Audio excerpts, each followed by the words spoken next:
Sommes presque sérieux sur la première jusqu'à 18h en ce 1er mai. Où que vous soyez, profitez de cette journée de repos pour nous divertir et nous intéresser à l'actualité du jour avec vous, Edgar. Et on va parler de cette actualité, j'ai envie de vous dire, puisqu'on a appris, la ministre britannique de l'Intérieur, on la connaît, Amber Rudd, qui a annoncé sa démission ce week-end. Elle avait en effet menti quant à l'existence d'objectifs chiffrés en matière d'expulsion de migrants. Alors bon, heureusement, dans l'état de droit qu'est la Belgique, pareil politique et pareil mensonge ne sont pas prêts d'arriver. N'est-ce pas, Edgar ? Bah non, évidemment. Vous imaginez Yann Yambon mentir, vous ? Yann Yambon, il est tellement droit dans ses bottes qu'il arrive à faire plein de bruit avec. Non, Yann Yambon, c'est un type honnête. Je dirais même qu'il sointe l'honnêteté. Que dis-je, il pue l'honnêteté. Il empeste l'honnêteté. Et quand sa police est en forme, il fouette même un peu l'honnêteté.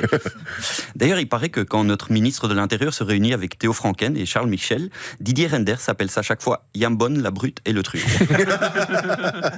Et quant à moi, chaque fois que je l'entends, Yann Yambon, je suis pris d'une irrépressible envie de m'acheter une voiture d'occasion. D'ailleurs, ça doit être à cause de ça et à cause de son amour pour les longs costumes allemands que j'ai toujours eu envie de l'appeler le ministre de l'Intérieur cuir. Mais bon, loin de moi l'idée de vouloir fustiger tous ceux qui votent pour lui. D'ailleurs, je suis sûr que dans 70 ans, il se trouvera bien quelqu'un, un ministre de l'Intérieur peut-être, pour déclarer « les électeurs de la NVA ». Ils avaient leur raison.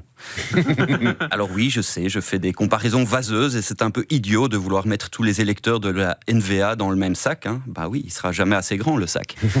Toujours est-il que sur le fond du dossier, la Libre avait révélé fin octobre 2017 des mails du SPF intérieur prouvant, comme au Royaume-Uni, l'existence d'objectifs chiffrés dans l'arrestation de migrants. Il paraît d'ailleurs que dans l'entourage louvaniste du ministre, on appelle même cette opération le quota projet.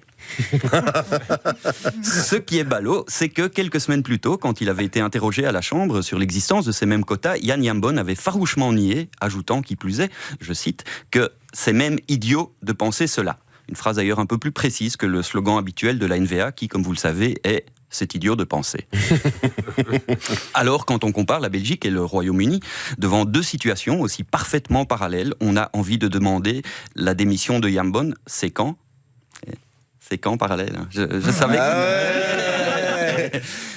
Non, mais sérieusement, pourquoi une ministre qui met en place une politique illégale et ment devant le Parlement quant à son existence doit-elle démissionner au Royaume-Uni, alors qu'un ministre qui met en place une politique identique et ment pareillement devant le Parlement peut conserver son poste en Belgique sans que ça provoque d'agitation ?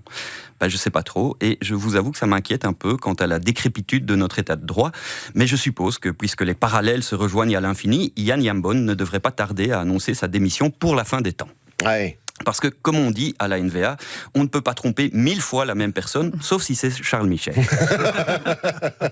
Charles Michel, la NVA s'essuie tellement les pieds dessus qu'au Parlement européen, tout le monde surnomme son père Tonton Tapis.